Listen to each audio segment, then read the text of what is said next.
In this video, I want to cover up my strategy and approach to the markets.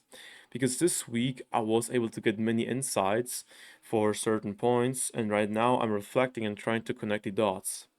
I think I already uploaded the video where I was showing my strategy, but since then it's not particularly I learned so many things new, but just like the understanding how this, was developing and also how, my approach to the markets overall, just like my approach overall and how I'm looking and dealing with things just changed by, this new understanding which I was getting by those insights. Again, connecting the dots and reflecting. Now, long story short, let me start. And actually, I would categorize my approach on the charts in few steps, like 3 to 5 steps. But before we start with the steps on the charts, I will tell you what I do before I go to the charts, which is also a very important part of my trading routine. It's stupid as it sounds. The first thing I do is I wake up at 6 a.m. Then I go outside for a little walk. Then I jump rope for 2 to 3 minutes. And then I'm going to take a cold shower. And then I'm going to drink either a coffee or a beverage with caffeine in it. I know it sounds like the guru bullshit, and to be honest, in the past, I thought this is pretty stupid. I was clowning these people, but the thing is, in trading, you need to be clear-headed. This is so important, and this is what works for me to be clear-headed. So yeah, this is the thing I do. This is my morning routine, and after that, I go on my computer. I check all the news media like Bloomberg, Yahoo Finance, Fastpool, and Forex Factory, and also check if there's any high impact news for the day, and then I go to the charts. All right, now we can start with our 3 or 5 step chart approach slash strategy. Now, actually, let me go to Forex Factory so we can do a live example. I picked UCCHF because this is a pair I typically trade, but this week I barely was trading this pair, so I don't really know what was going on because I was mainly focusing on gold. So I'm going actually to do a live example. All right, step number one, checking daily bias. This is the very first thing what I do when I go to the charts. Check daily bias. Now, I want to mention in the past when I was checking daily bias, it was looking like that. I was checking the current daily candle and the past two or the previous daily candle, to see things like did the current daily candle take its previous candle highs or lows out? Was it closing above or below it? Like just being like very short, like small framed with that, if you get me, and only look at the past 2 or 3 candles. Now the thing is, as time has passed, and I was, observing and things and developing, I just observed that way.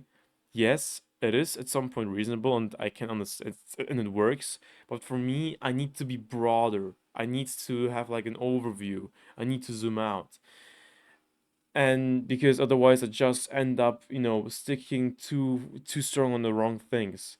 And that's what I did. I started to zoom out. So when I'm going to do the daily buys today, it's going to be like this. Of course, I'm going to check the same things, daily candle, previous daily candle, and stuff like that, but also overall where the price is at the daily chart. Is it on a downtrend? Is it on an uptrend? Do we see a recession, or are we, accumulating, peak, all-time high?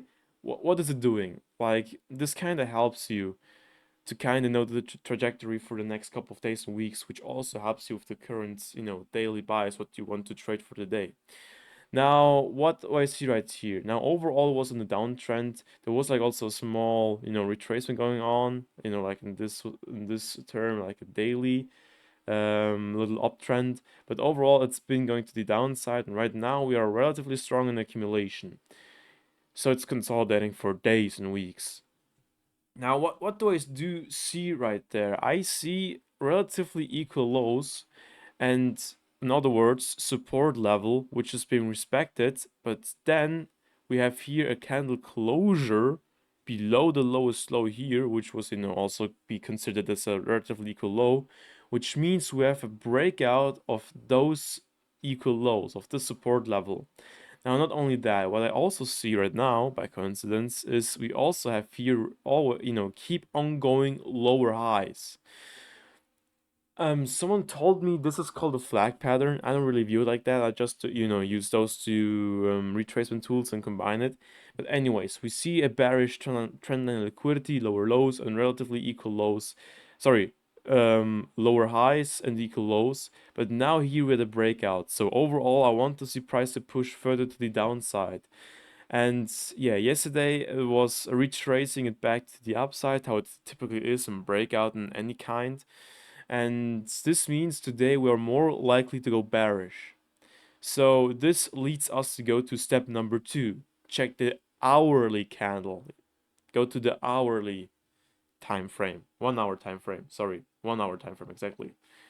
Now, what do we see in the 1 hour time frame? Yesterday we had like a very aggressive bearish candle. I think it was caused by some news or like I think some statement from Trump, if I'm not wrong, regarding Cook, you know, the board governor. But anyways, now we had like a very aggressive bearish candle, and then was consolidating a bit and then going to the upside. Now, the retracement we've been talking about. The thing is, on the 1 hour, we are here on the uptrend because we have here a swing high, a candle closure above the swing high on the 1 hour. So we are technically on an uptrend. We could also technically see right there a continuation if we get to a break of structure. But to be honest, for me, it kind of looks like that this might be a liquidity sweep and it starts to reverse and keep go to the downside. But yeah, we don't have enough confirmation yet, so we need to watch price action, obviously. So let me also mark out London session open because I typically trade London session, also New York session, but I like to go before London session and check everything. Where are the Asia highs and lows? This is the Asia low and Asia. Okay, I think Asia highs, Asia lows. All right, now let's see what's going to do. Damn. Do we get a candle closer to the upside or is it failing?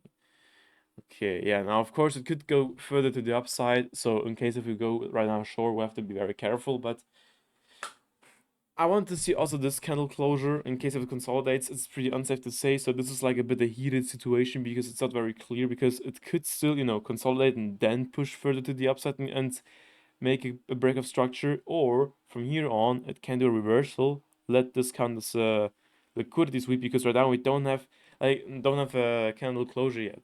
So what we want to see, the antithesis is a candle closure above the swing high. Now we go to step number three, checking the 5 minutes slash 50 minutes for entries. Now, we do this right now, not particularly to see our entry, but to kind of see if price is trying to, reject this upside or keep going to the downside. Because in theory, we also see right here, right now, resistance being held. Now, it's not like that I like really to use it like that. In other words, which I was more a fan of to describe it as is right here this order block, and we have here the supply zone. I'm more of a fan of that, which we see is getting respected, and we also have the liquidity sweep going on here. So yeah, right now we have to watch it. Now for me, it kind of looks like it wants to go to the downside and it's getting rejected from the upside, but for that we have to watch it more and have patience because this is important to have like literally confirmation, not kind of entering of oh yeah, we had your liquidity sweep, it's good, but yeah, it's not steady enough. So let's keep watching price action.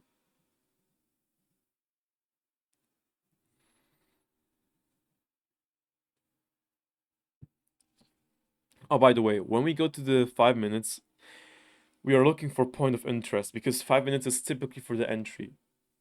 50 minutes is also good for valid point of interest, and then for execution point of interest, you go to the 5 minutes in our zone. Not as an example. This is a potential liquidity sweep, but we still have the probability that it's going to go to the upside. So we can't really have too much faith in that. So we have to watch it and to see if it gets rejected overall or not.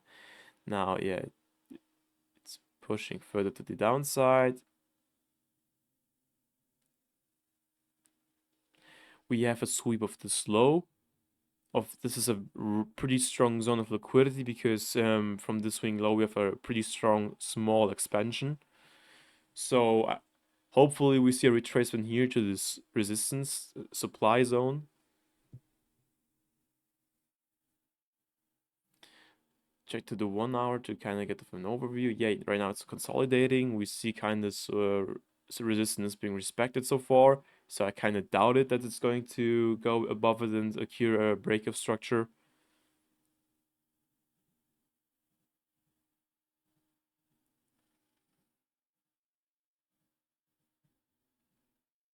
And yeah, as you can see, it got rejected. We could have go short from here, but as I mentioned, I first of all this would be pretty early, and the second thing is we didn't have enough confirmation. Now, to be honest, we could have entered off here.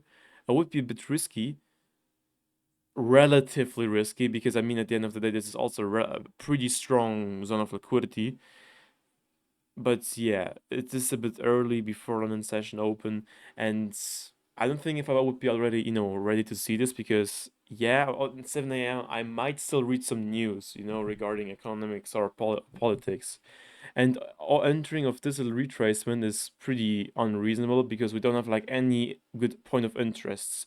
So this can technically be a good trade if we are able to see this move early enough and catch it from there on, and we are still clear-minded enough and got up early enough. But overall, I would not be upset if I wouldn't be able to take this trade. I would be correct with my bias, but we weren't getting enough good point of interest on a lower time frame. So I'm not really upset about it, but I think you get the point because if you do this over and over again and you have like few pairs where you get a good point of interest on the lower time frame to go to enter off, while your overall bias is correct, because you see I was correct, what a surprise.